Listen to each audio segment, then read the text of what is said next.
Assalamualaikum warahmatullahi wabarakatuh.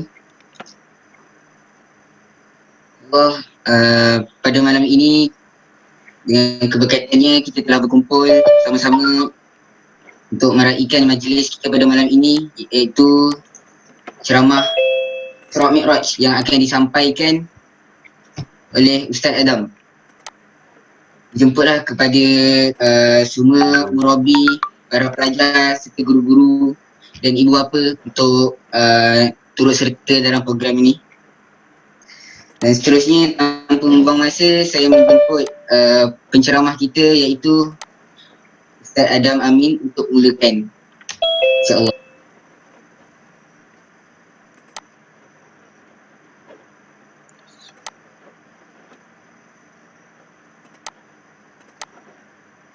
Ya.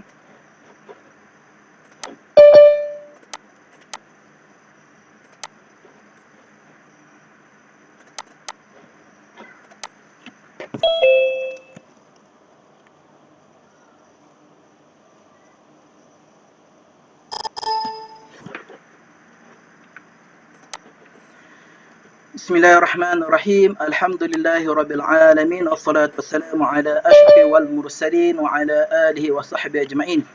Allahumma salli ala sayyidina Muhammad wa ala ali sayyidina Muhammad.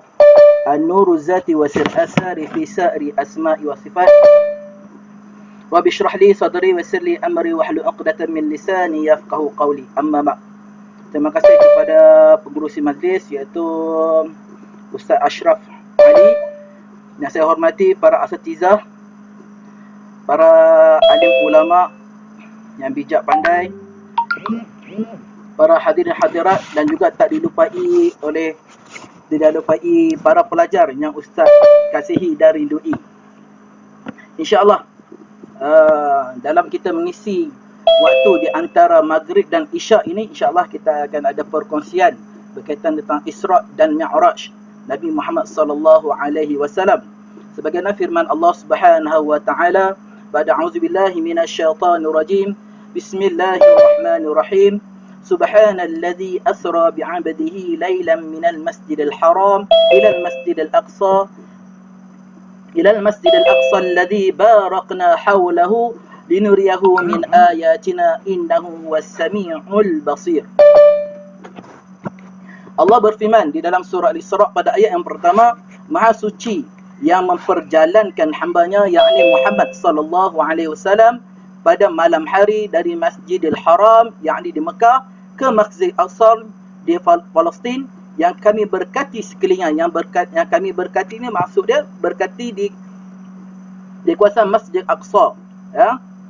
Kenapa diberkati dengan tanah yang subur dan juga tempat para maqam kebaikan para anbiya di situ. Dan juga linuriyahu min ayatina, untuk memperlihatkan kepadanya, kepada Nabi Muhammad, tanda-tanda kekuasaan dan kebesaran Allah Subhanahu wa taala bermula pada Isra ke Mi'raj. Tanda kebesaran Allah perlihatkan kepada Nabi Muhammad sallallahu alaihi wasallam, sesungguhnya Allah itu Maha mendengar dan juga Maha melihat. Okey. InsyaAllah. Mungkin boleh maklum MC boleh maklum pada ustaz, maklum pada ustaz kalau ustaz dah dalam pukul 8.30 tu tolong maklum pada ustaz, takut ustaz terlajaklah, ya, masa sebab kita insyaAllah sebelum isyak insyaAllah kita akan berhenti. Okey. Ini sebagai gambaran infografik, sebagaimana apabila kita ni menceritakan tentang Isra dan Mi'raj ni, semua akan gambarkan perjalanan Nabi, kan, Nabi dengan burak dia, kan, sampai ke Masjid Aqsa, kemudian jumpa para Nabi peringkat demi peringkat, ya, langit pertama sampai langit ketujuh, kemudian berjumpa dengan Allah Subhanahu wa taala secara langsung. Semua kita dah terbayang dah. Masuk je rejak ada Isra dan Mi'raj. Itu. Okay, kenapa yang terjadinya Isra dan Mi'raj? Okay. Dia berlaku satu perkara mesti ada sebelum terjadinya. Jadi sebab terjadinya satu perkara tu, terjadilah benda tu. Jadi sebelum Isra apa yang berlaku? Kita akan cuba pahalusi selepas ni. berlaku pada tahun 620 atau 621 Masihi, bukan hijrah ya. Dikenali juga tahun kesedihan. Kenapa dikenali dengan tahun kesedihan? Kenapa? Peristiwa yang besar dalam kehidupan Nabi sallallahu alaihi wasallam. Waktu tu Nabi sedih sangat-sangat ketika itu. Kan? Yang pertama disebabkan oleh bapa saudaranya meninggal. Siapakah bapa saudaranya? Iaitu Abu Talib, ya. Yang mempertahankan Nabi Muhammad sallallahu alaihi wasallam daripada dicaci, dihina. Jadi orang tak beranilah. Orang kaum Quraisy musyrikin di Mekah tu tak berani nak mengganggu Muhammad ni. Kerana dia anak saudara kepada Abu Talib. Yang kedua, meninggalnya isteri yang tercinta. Meninggalnya isteri yang tercinta. Siapa dia? Siti Khadijah, yang sentiasa menemani ketika dia dalam kesusahan, kesedihan. Isteri dia lah yang menjadi pengubat segala-galanya. Jadi apabila meninggalnya dua orang ni yang dikasihi ni, Abu Talib dengan isterinya, maka dia rasa lemah semangat. Jadi lemah semangat. Jadi macam jadi dakwah yang dilaksanakan Nabi sebelumnya terlalu cepat-cepat ni kan, dengan semangat ni jadi lemah. Bukan dia kata Nabi stop berdakwah, tak, Nabi tak stop dakwah, Nabi teruskan berdakwah, kan? Nabi teruskan berdakwah. Okey. Dalam kesedihan tu dia cuba berhijrah ke satu tempat yang bernama Taif. Ya, bernama Taif. Moga-moga dengan penghijrahan dia ke Taif ini mengubati dirinya yang dalam kesedihan ni. Dia pergilah ke Taif, kan? Sebab tak tahan dengan hinaan orang kaum musyrikin Mekah tu, kan? Dan kata dah tak ada dah orang dah nak sokong hang dah. Kan? Dah maaflah kalau Ustaz sebut bahasa jadi utara, kan? Tapi faham kan? Jadi dia mengharapkan apabila keluar daripada Mekah pergi ke Taif akan mengubati hati dia ni. Pergilah ke Taif, pergilah berhijrah. Dalam keadaan berhijrah tu, cuba nak berdakwah tu dalam berdakwah pada kaum Taif, sebaliknya berlaku. Semua orang sudah makruf, kan? Dicaci, dihina tu di Mekah, kan? Tak ada pukulan, tak ada baling batu lagi. Tapi dia tak ini lebih teruk 2-3 kali ganda daripada kaum musyrikin Mekah. Dengan dicaci, dibaling batu, dipijak, dihina, diludah, kan? Jadi dia kembalilah ke Mekah. Jadi apabila dia kembali ke Mekah, kan? Jadi bermulalah sejarah baru Islam. Ini yang sebagaimana firman yang Allah sebagaimana firman Allah Subhanahu Wa Taala yang Ustaz bacakan tadi, subhanallazi asra bi 'abdihi lailan minal masjidil haram ila al masjidil aqsa alladhi barakna hawlahu linuriyahu min ayatina innahu as-sami'ul basir. Dulu waktu Ustaz dulu duk menghafal Quran, apabila sampai dia surah ni juzuk 15 ni, Ustaz rasa seronok. Tak tahulah seronok kan, kita sebab mungkin ada kaitan dengan Isra dan Mi'raj kan. Ada seronok dia. Tambah-tambah ada perkataan minal masjidil haram ilal masjidil aqsa, kan, suka kan. Dalam kita menghafal Al-Quran pun, kan, bukan kita nak memilih ayat, tak kita tak memilih ayat, tapi kita cuba cari rasa setiap kali kita menghafal hafalan baru, cuba kita cari aura-aura yang positif, supaya kita lebih cepat dalam menghafal, dapat menghayati insya-Allah. Okey. Sebelum nak jadi cerita ni, ini sebelum Isra. Isra apa dia? Perjalanan, kan, daripada Masjidil Haram ke Masjidil Aqsa, tu dipanggil Isra, tu perjalanan. Allah memperjalankan hambanya, kan. Ada juga beberapa ahli hadis atau ahli tafsir membahaskan adakah roh ataupun jasadnya ataupun kedua-duanya.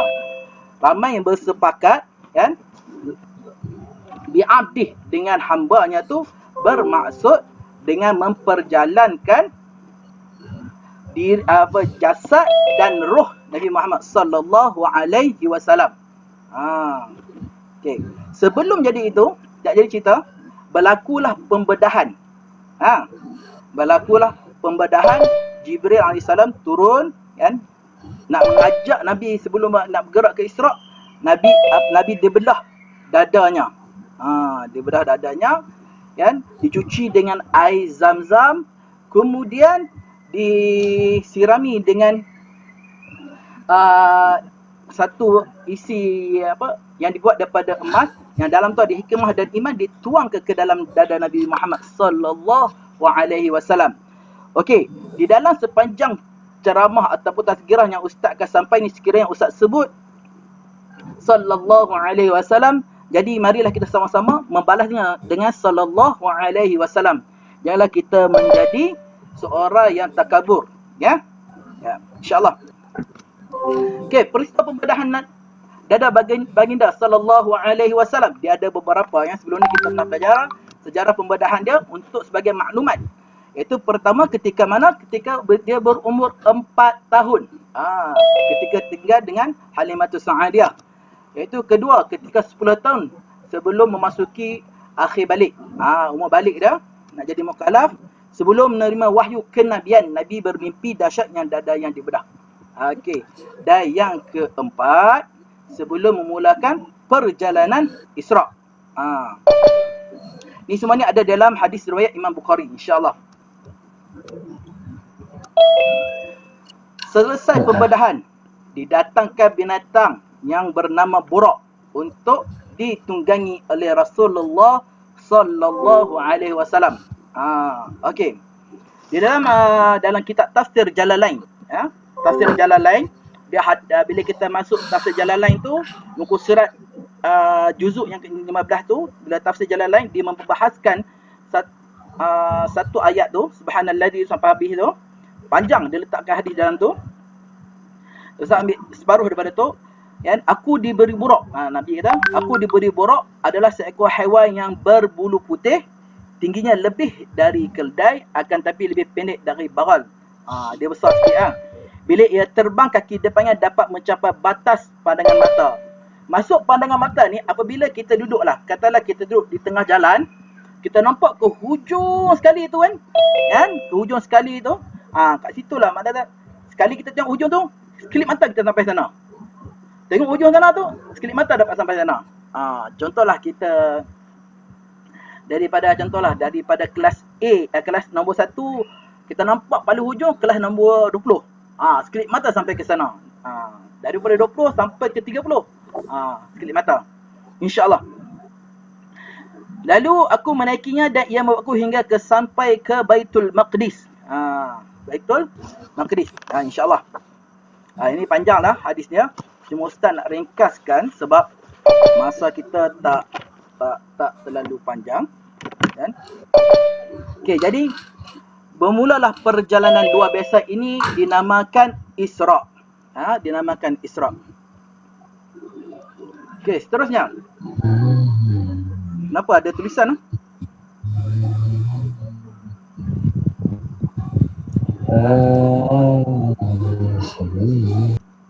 Okey, sebelum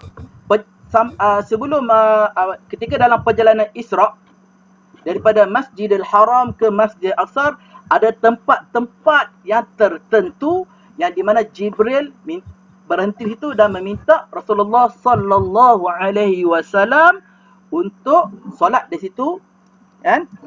Di mana tempat negeri Saibah itu Madinah, tempat di mana Rasulullah sallallahu alaihi wasallam akan melakukan hijrah. Jadi dia tak melakukan dalam peristiwa Isra' dan Mi'raj ini, Nabi belum lagi lakukan hijrah lagi. Tempat yang kedua Bukit Tur Sina, iaitu tempat Nabi Musa alaihissalam menerima wahyu daripada Allah Subhanahu wa taala. Tempat yang ketiga Baitul Laham, iaitu tempat Nabi Isa alaihissalam dilahirkan. Okey, peristiwa yang berlaku ketika Isra' tu dalam perjalanan. Di antara peristiwa yang berlaku ketika dalam perjalanan Masjidil Haram ke Masjidil Aqsa ini. Ni sebahagian cerita, ya. Boleh lihat di dalam kitab Sirrus Salikin, kaum yang sedang bertanam dan terus menuai hasil tanaman mereka. Apabila dituai, hasil buah yang baru keluar. Dah tuai dah ambil dah, lepas tu hasil yang baru keluar semula seolah-olah belum lagi dituai. Hal ini berlaku berulang-ulang. Yakni maksud dia apa? Itulah Nabi SAW tanya Jibril, apa yang diorang lakukan kan? Sebab apa jadi macam ni? Jibril pun menjawab, itulah kau yang berjihad di dalam fi sabilillah yang digandakan pahala kebajikan sebanyak 7 kali, 700 kali ganda, bahkan sehingga gandaan yang lebih banyak. Banyak lagi. So nak sentuh sebab sini banyak dalam pelajar mitis ni kan. Kita dalam kita menghafal Quran pun juga dalam tergolong dalam fi sabilillah. Dalam golongan orang fi sabilillah, iaitu memperjuangkan agama Allah, mempertahankan orang-orang yang nak buat onak-onak memperbarui ayat Quran. Sekitulah gunanya hafizul Quran, orang hafal Quran. Kan? Orang hafal Quran ni banyaklah kelebihan-kelebihannya, dan juga bagi orang baca Quran pun ada banyak juga kelebihan-kelebihannya. Sebagaimana hadis Nabi SAW, man qara'a harfan min kitabillahi ta'ala falahu hasanah wal hasanatu 'asyru amsalha. La aqulu alif lam min harfan walakin alif harfan lam harfan mim harfan atau kama qala sallallahu alaihi wasallam.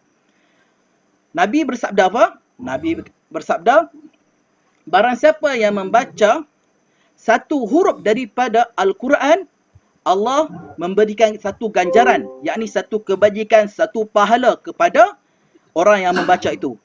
Bahkan ditambahkan, wal hasanatu asyru amsalha, satu tu seumpama digandakan dengan 10 kebajikan.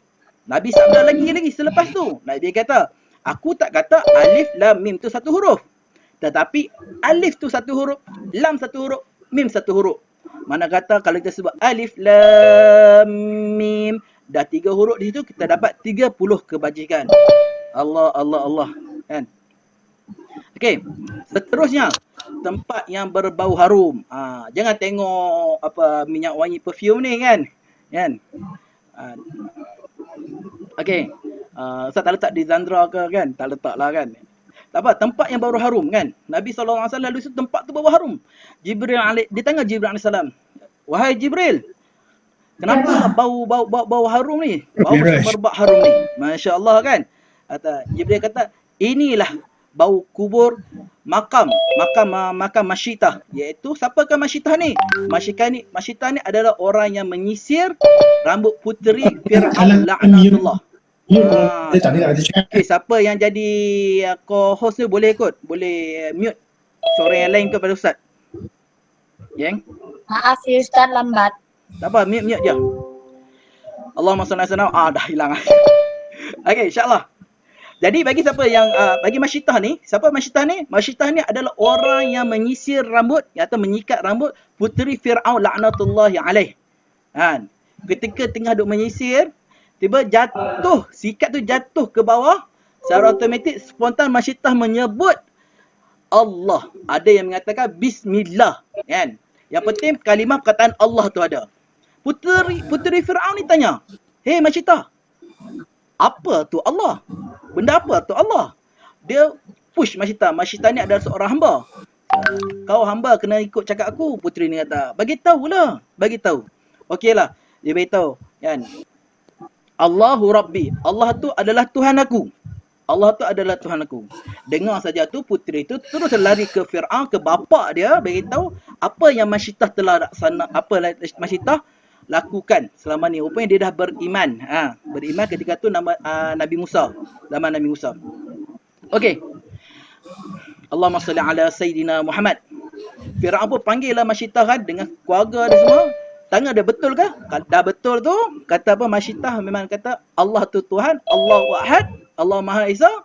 Jadi dia memerintahkan pegawai kanan dia, itu nama Haman. Memerintahkan nama Haman tu, tolong buat satu tembaga besi yang besar seumpama lembu yang besar, kan? Dicurahkan air, diisi air di dalam tembaga lembu tu. Kemudian Allahumma salli ala sayyidina Muhammad, dia letak bawah lembu tu bara api, kayu api supaya sampai yang tembaga besi yang bentuk lembu tu panas, kemudian minyak tu menggelegak. Dicampakkan. Dicampakkan, sorang-sorang dicampakkan. Dicampakkan mula-mula dicampak pada campak suami Masyidah. Suami Masyidah. Kemudian dicampak anak-anak Masyidah sehinggalah ialah sebagai seorang ibu mana mungkin sanggup membiarkan anak dicampak ke dalam minyak, ya Allah, di depan mata kan.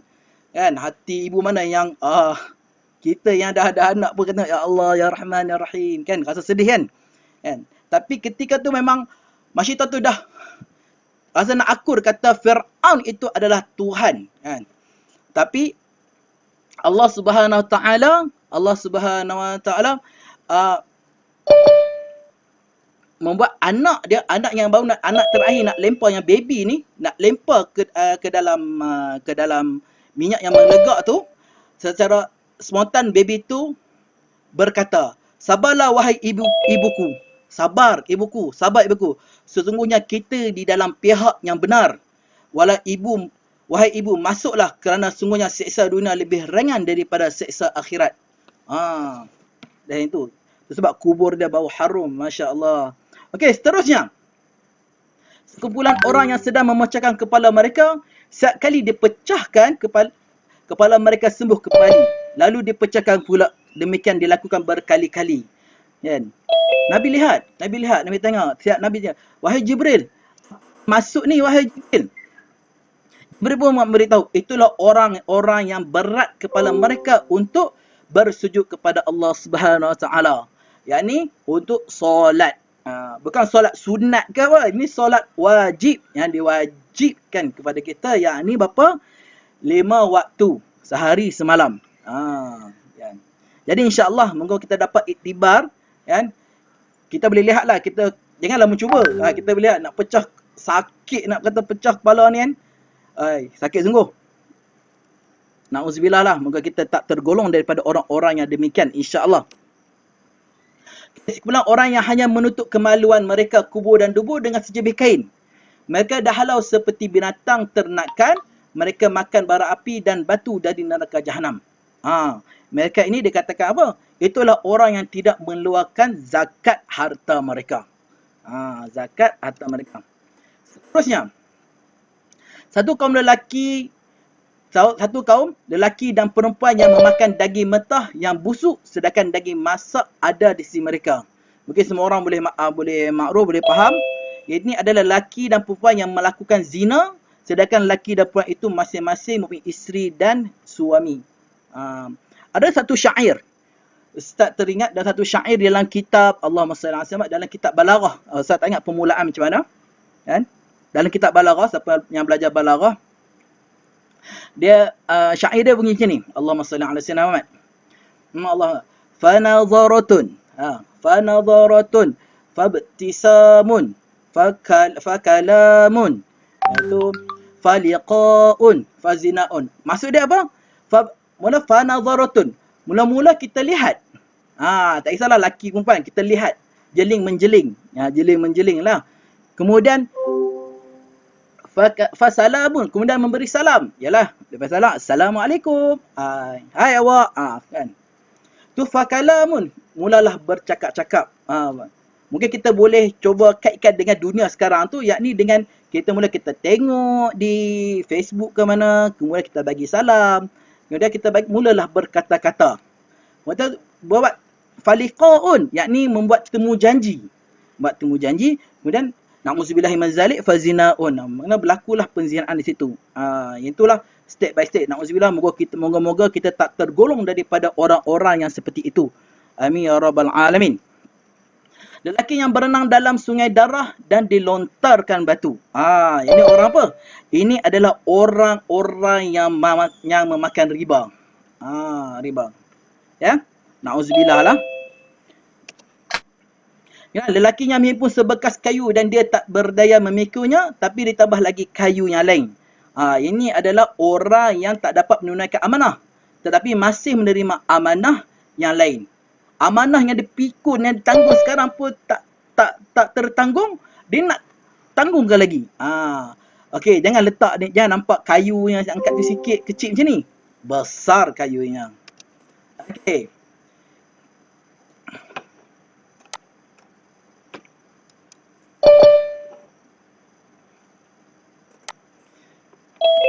yang sedang menggunting lidah dan bibir mereka dengan gunting besi berkali-kali. Setiap kali dia gunting, lidah dan bibir mereka kembali seperti biasa. Ni siapa pula ni? Kalau tengok ngeri gila kan benda ni kan. Itulah benda hakikatnya. Itulah orang yang membuat fitnah dan mengata satu yang dia sendiri tidak melakukannya. Jadi pada dunia akhir zaman ni, berjaga-jagalah kita. Terutamanya adik-adik sekiranya melihat perkara-perkara yang ada dalam Facebook ke ni, tengok dahulu. Lihat dulu adakah benar benda ni, barulah kita kalau nak post silalah post. Kalau tak yakin jangan sekali. Dia boleh menjadi fitnah. Tapi bagi pandangan ustaz, bagi pandangan diri sendiri ini, jika adalah benda-benda walaupun betul ke tak betul kan, better kita berdiam dirilah kan. Maksud ustaz contohlah ada berkaitan tentang Allahumma salli Muhammad yang tak sepatutnya kan, adalah benar. Contohlah ada Allahumma salli pencuri itu pergi mencuri sebuah rumah, na'udzubillah lah kan. Kita nak repost balik kan benda tu betul. Better janganlah, tak perlulah. Itu dia antara kerana kita nak buka aib orang. Kenapa kita nak buka aib orang? Allah dah tutup aib kita. Itu pun alhamdulillah, syukur. Tengok. Kau yang mencakar muka dan dada mereka dengan kuku tembaga. Ni siapa lah? Itulah orang yang memakan daging manusia. Maksud daging manusia apa dia? Yang ini mengumpat. Suka mengumpat, cakap ke belakang dan menjatuhkan maruah, mencela, menghinakan orang. Okey, moga-moga kita dijauhkan pada sifat-sifat yang begini. Sekiranya kita tak suka pada seorang, kita duduk dalam satu organisasi kan, seeloknya, sebetulnya kan, janganlah apabila kita duduk di hadapan yang boleh orang lain mendengar, kita cuba menjatuhkan seseorang. Itu adalah satu sifat-sifat yang membuka aib orang. Dan yang inilah antara akibat yang akan diterima di hari kiamat nanti, iaitu kaum yang mencakar muka dan dada mereka dengan kuku tembaga. Kalau lihat ni, tengok dia, lembu ni besar ni. Seekor lembu jantan yang besar keluar dari lubang sempit, tak dapat rezeki semua lubang tu. Ni siapa ni? Orang yang bercakap besar, takabur. Kemudian menyesal tapi sudah terlambat. Sebagaimana dalam hadis kudusi, ya, hadis kudusi Allah berfirman. Kalau hadis kudusi Allah berfirman, dia kata al-kibriya'u ar-ridai.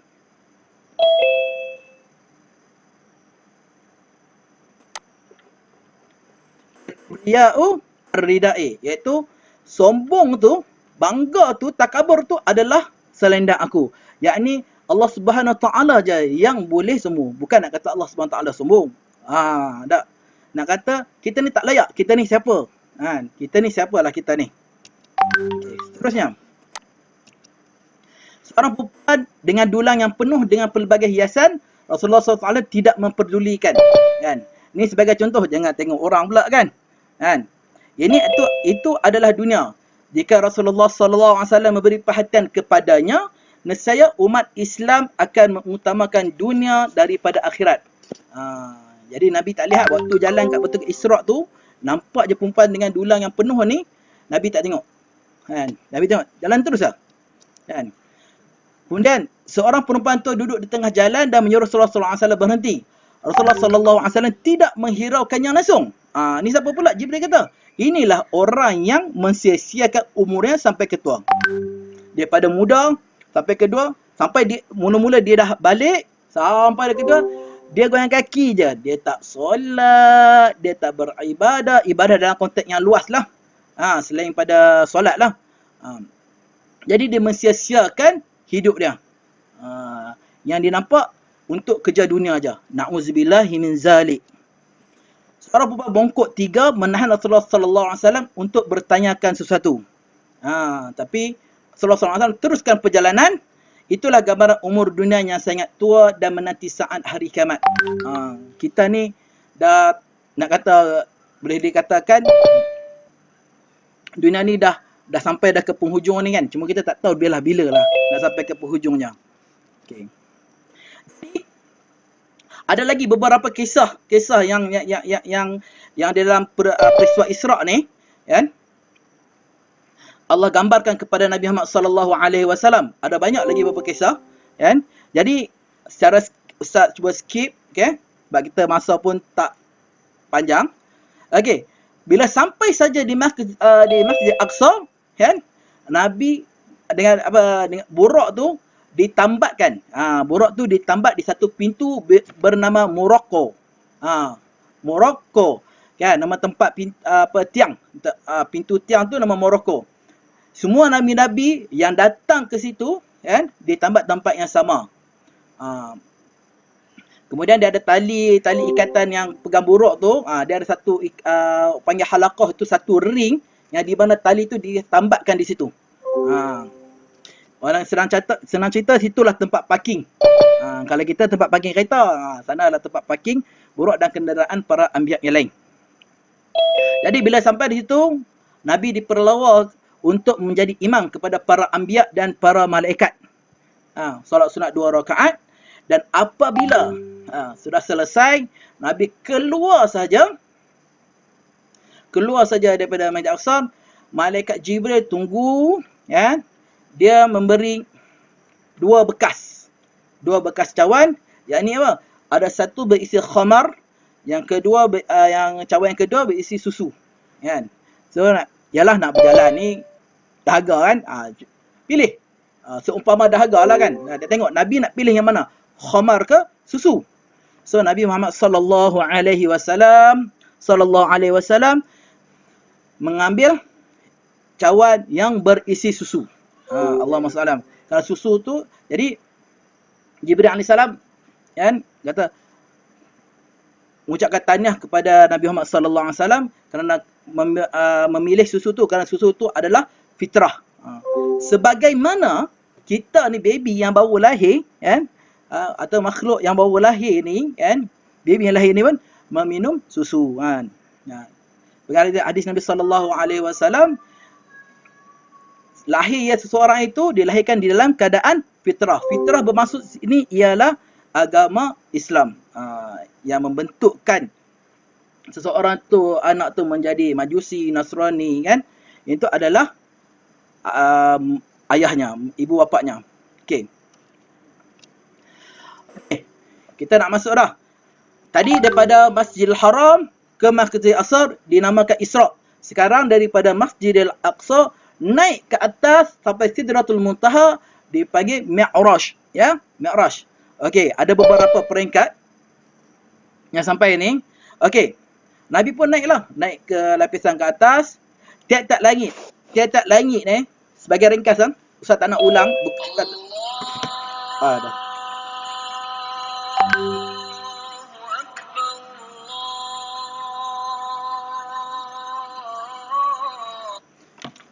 Host boleh, host pula, MC boleh ke? Sambung sikit lagi. Cuba ringkaskan. Minta maaf. Okey. Allahumma salli ala sayyidina Muhammad. Okey. Setiap langit pertama sampai langit ketujuh, mana setiap lapisan langit itu, jauh perjalanan dia adalah 500 perjalanan dia nak sampai.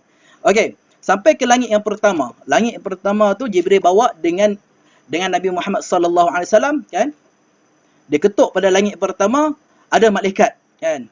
Siapa ni? Man? Ana Jibril. Wa man ma'ak? Dia tanya, dengan siapa? Dengan kamu, dengan siapa? Muhammad. Lepas tu malaikat tu tanya lagi, adakah sudah masa tibanya Nabi Muhammad sallallahu alaihi wasallam ni naik ke atas? Dia tanya Jibril, adakah ada tiba masanya, kan, Nabi Muhammad ni naik ke atas? Artinya, mana kata semua para malaikat, ya, yang menjaga langit ni, langit pintu-pintu ni semua dah dimaklumkan oleh Allah Subhanahu Wa Taala akan Nabi Muhammad sallallahu alaihi wasallam akan naik ke Mi'raj. So dibukalah pintu dan dia nampak satu sosok yang tinggi, yang besar di hadapannya. Itu tanya Jibril, siapakah ni? Inilah Nabi Adam alaihi salam. Okey, Allahumma salli ala sayyidina Muhammad. Jadi Nabi Adam salam pun memberi salam kepada Nabi Muhammad sallallahu alaihi wasallam dengan salam marhaban ya bani salih wa nabiy salih. Dia kata, marhaban, selamat datang wahai anakku yang soleh dan nabi yang soleh. Kemudian marhaban bik lah, jawab lain. Okey, kemudian naiklah jumpa pula Nabi Isa alaihi salam, ya. Nabi Salam dan Nabi Yahya. Okey, kenapa Nabi Isa dan Nabi Yahya ni alaihissalam ni ada dua? Diorang ni dari keturunan yang sama. Dari keturunan yang sama yang berdekatan. InsyaAllah. Terus. Yang ketiga, jumpalah Nabi Yusuf alaihissalam naik Nabi Idris alaihissalam. Okey, bagaimana Nabi... Wih. Okay. Nak jadi cerita Nabi Idris ni best juga. Seronok tak cerita Nabi Idris ni. Nabi Idris ni kan, yang boleh sampai ke langit keempat. Kenapa dia boleh wujud di langit keempat ini? Ketika mana secara ringkas, dia nak pergi ke langit, naik ke langit, nak jumpa Allah Subhanahu Wa Taala. Dia berselisih dengan malaikat maut. Kan? Dia jumpa malaikat maut. Ya. Waktu tu malaikat maut diperintahkan untuk mencabut nyawa Nabi Idris. Jadi, dah jumpa kat situ. Cabut teruslah. Nabi Idris pun redha je. Ikut perintah Allah Subhanahu Wa Taala. Tu sebab dia ada dekat langit keempat. Ini secara ringkas lah. Okay, Nabi kelima ke Nabi Harun alaihissalam. Seterusnya, langit keenam jumpa Nabi Musa alaihissalam. Kan? Ada cerita juga Nabi Musa alaihissalam ni. Kan? Tapi sama juga ucapan daripada Nabi daripada Nabi Isa, Nabi Yahya, Nabi Yusuf, Nabi Idris, Nabi Harun, Nabi Musa dengan Nabi Ibrahim ni sama juga. Dia bagi salam, marhaban ya akhi wa bani salih wa nabi salih. Dia kata apa? Selamat datang wahai saudaraku dan nabi yang soleh. Sama je ucapan. Cuma kat Nabi Adam je tak, sebab Nabi Adam tu adalah bapa segala manusia, bapa kepada manusia semua. Okey. Ketika Nabi Muhammad sallallahu alaihi wasallam nak naik ke tujuh, dia nampak Nabi Musa alaihi salam menangis kan. Nangis. Kenapa dia menangis ni? Kan? Nabi Musa tengah Jibril. Nangis sebab dia sedih sebab di syurga nanti umat yang paling banyak tu adalah umat Nabi Muhammad sallallahu alaihi wasallam. 2/3 umat yang ada dalam syurga tu adalah umat Nabi Muhammad sallallahu alaihi wasallam, dan 1/3 adalah campuran daripada umat-umat Nabi yang lain. Umat yang pertama paling banyak adalah umat Nabi Muhammad sallallahu alaihi wasallam. Umat kedua yang terbanyak adalah umat Nabi Musa alaihi salam. Naik ke 7. Bila naik ke 7 ni best juga cerita dia.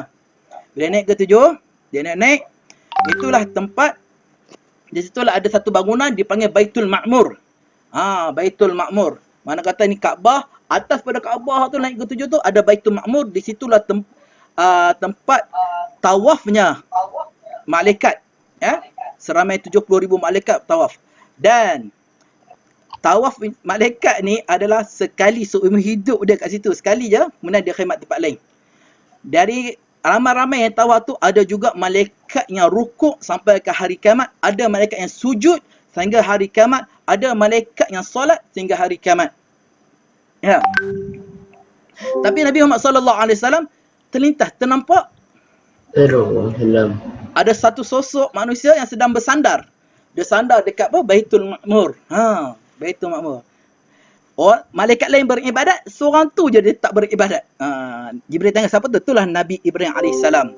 Okey, untuk makluman, kenapa Nabi Ibrahim alaihissalam tak beribadat? Ini adalah kerana apa? Contoh, katalah kematian menjemput kita pada waktu malam. Dan ibadat yang terakhir kita adalah waktu isyak. Itulah isyak itulah adalah kemanisan ibadat kita yang terakhir sebelum bertemu dengan Allah Subhanahu Wa Taala. Apabila kita masuk ke syurga, Ustaz, kalau saya masuk ke syurga baru saya nak berzikir, nak ingat Allah, baru saya nak baca Quran, baru saya nak solat sunat macam-macam lah, semua nak solat. Waktu tu tak dibenarkan sama sekali untuk beribadah di sana. Kerana apa? Di syurga adalah tempat untuk berseronok, untuk bergembira. Waktu tu lah kejayaan kita. Tapi nak tempuh kejayaan tu, Masya Allah, banyaklah peringkat-peringkatnya, insya-Allah. Kan? Secara ni kan Nabi Ibrahim alaihissalam mengajarlah mengucap subhanallah walhamdulillah wala ilaha illallah wallahu akbar wala haula wala quwwata illa billahi aliyil azim. Secara ringkasnya, bagi orang yang membaca setiap kali kalimah ini akan ditanamkannya sepohon pokok dalam syurga. Masya Allah, kan? Dalam kita duduk saja subhanallah alhamdulillah wala ilaha illallah akbar, satu pokok dah ada dah kat syurga dah. Masya Allah, tabarakallah. Okey, selepas tu naiklah ke sebelum sampai naik ke tujuan, Jibril kata, siapa jadi ni? Min? Tahu. Tolong mute.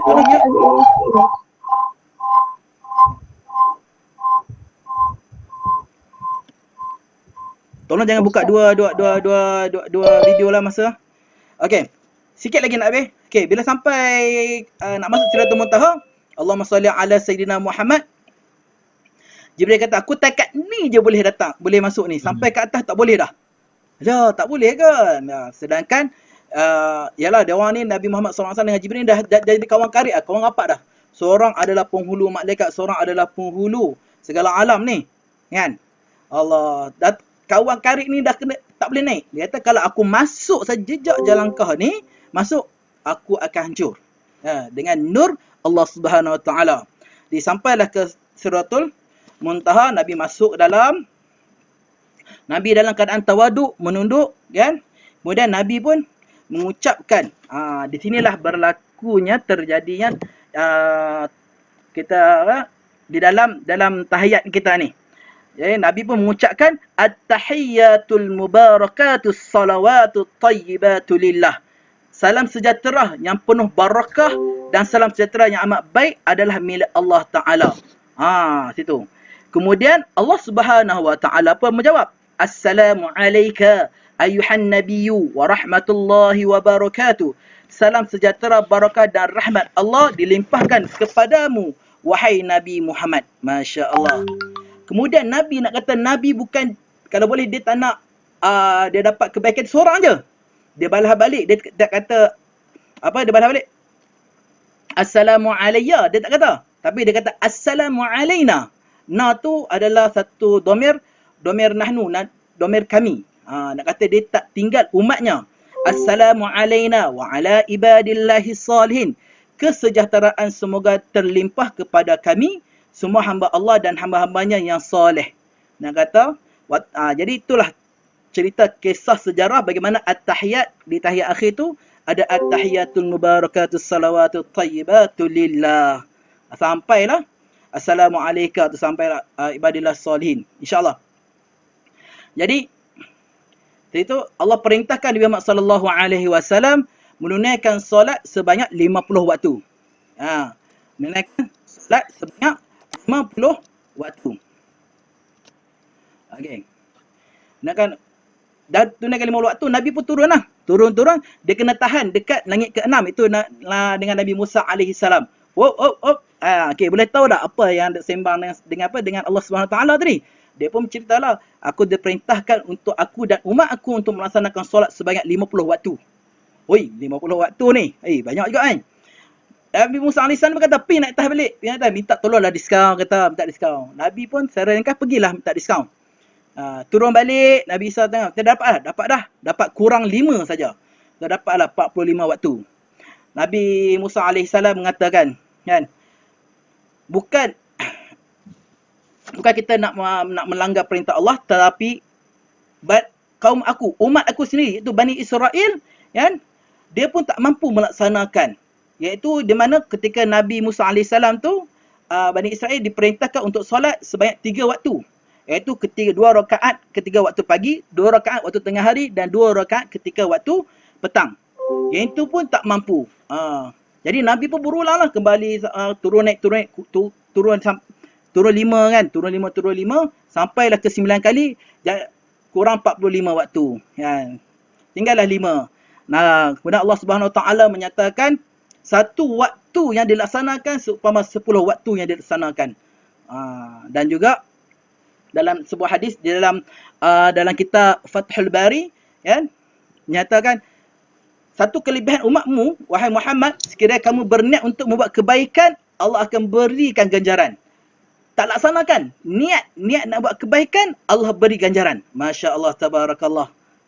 Jadi turunlah Nabi Muhammad sallallahu alaihi wasallam ke bawah lah, kemudian baliklah naik ke Buraq, kemudian baliklah ke Masjidil Haram. Nak kata perjalanan dia kan, dia daripada tempat dia duduk tu, tempat dia baring sebelum nak bergerak Isra' tu, tempat dia dalam keadaan panas. Jelah kita duduk dalam lama-lama kursi kita akan jadi panas kan, ataupun kita baring panas kan.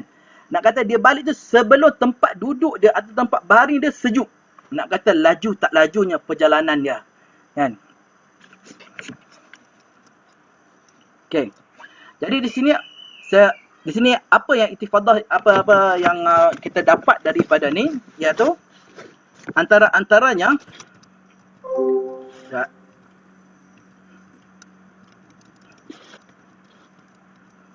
antara ialah berkaitan tentang solat, di mana firman Allah Subhanahu wa taala, ya ayyuhalladzina amanu la tulhiku amwalukum wala auladukum an zikrillah wa man yaf'al zalika faulaika humul khasirun.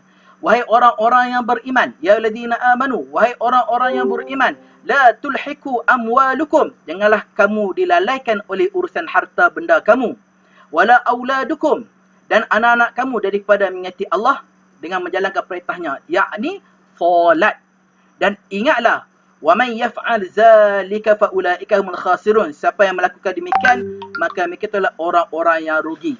Mereka tak ambil apa istifadah daripada apa yang kejadian yang Nabi Muhammad SAW telah ceritakan.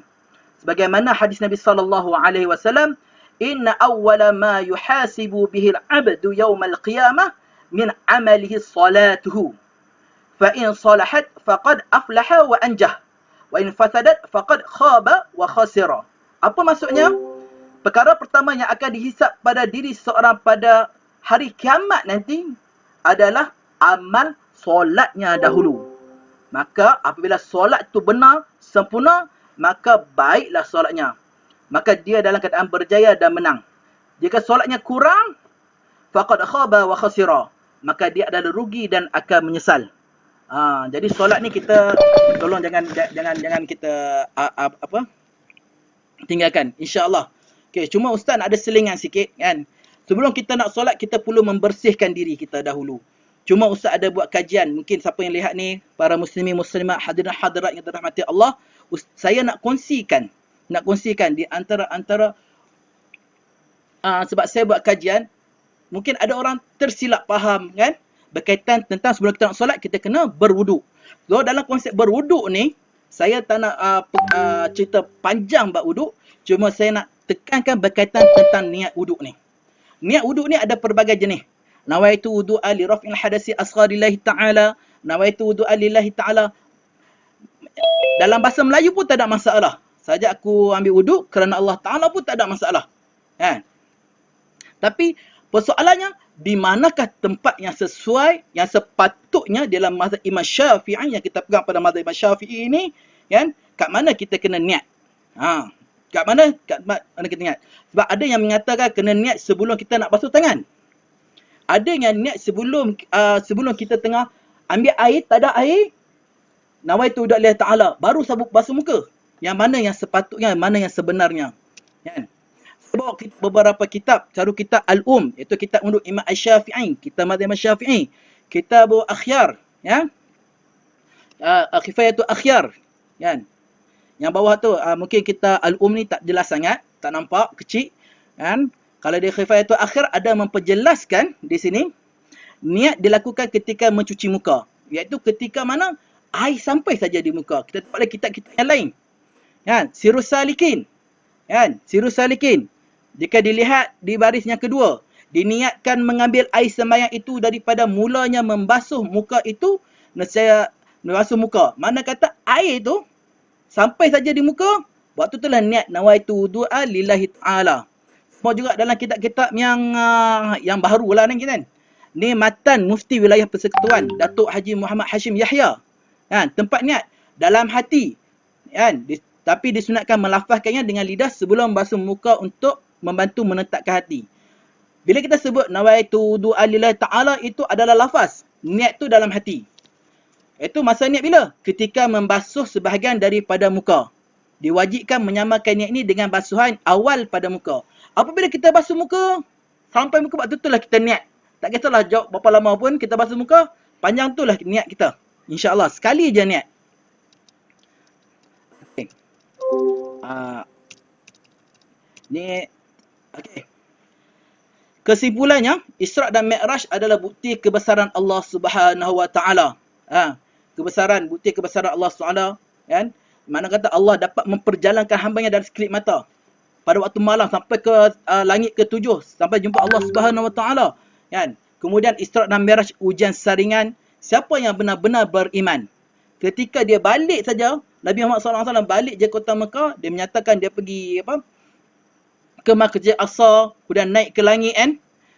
Orang yang beriman sebelum tu kan mempertawakan, rupanya betul lah Nabi Muhammad ni rasa suka kelentong.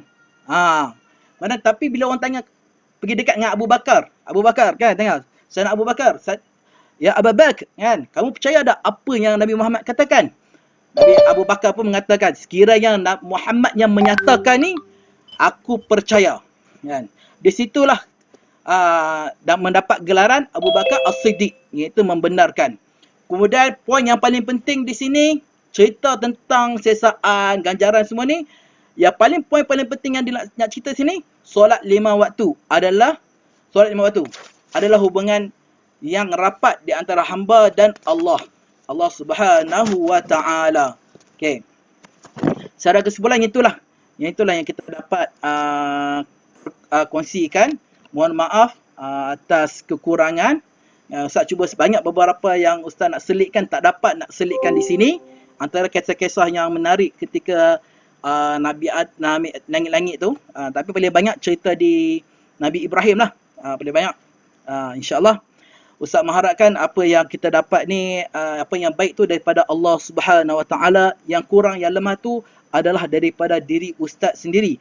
Moga-moga dengan kisah Isra' dan Mi'raj Nabi Muhammad sallallahu alaihi wasallam ini menguatkan lagi, mengukuhkan iman kita kepada Allah Subhanahu wa taala, dan Allah sentiasa memberi pengampunan kepada kita, memberi keredaan kepada kita, dan mendapat rahmat oleh Allah Subhanahu wa taala. Insya-Allah moga-moga kita semua menjadi seorang yang lebih bertakwa kepada Allah Subhanahu Wa Taala, dan janganlah tinggalkan solat. Itu je pesanan, ya. Insya-Allah itu saja daripada Ustaz. Assalamualaikum warahmatullahi taala wabarakatuh. Ustaz serahkan kembali majlis ini kepada Ustaz Ashraf Ali kita, insya-Allah. Falyatafaddal. Waalaikumsalam warahmatullahi wabarakatuh, Ustaz. Terima kasih diucapkan kepada Ustaz Adam Amin atas perkongsian yang diberikan pada malam ini.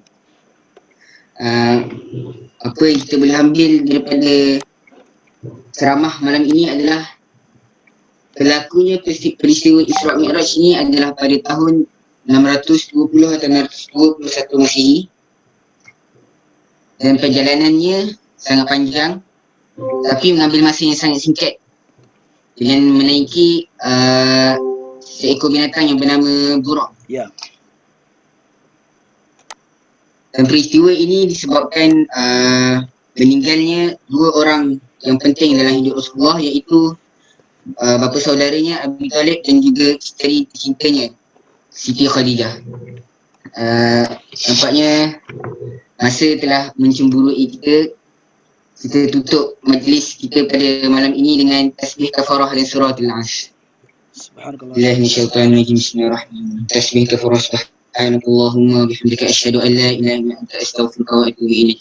Bismillahirrahmanirrahim. Wal 'ashri innal insana lafi khusr illa alladhina amanu wa 'amilus solihati wa tawasaw bil haqq wa tawasaw bis sabr. Sadaqallahul 'azim. Terima kasih saya ucapkan kepada semua yang hadir pada malam ini dan memeriahkan lagi lah pada majlis kita. Terima kasih. Assalamualaikum warahmatullahi wabarakatuh. Assalamualaikum warahmatullahi wabarakatuh. Waalaikumsalam. Sihat. Salam. Ustaz. Salam. Ustaz. Terima kasih Ustaz Adam. Sama. Terima kasih Ustaz yang baik hati. Handsome Ustaz. Terima kasih Ustaz. Terima kasih Ustaz Adam. Terima kasih, Ustaz. Terima kasih Ustaz. Terima kasih, Ustaz. Terima kasih Ustaz. Terima kasih Ustaz yang handsome, yang baik hati. Allah.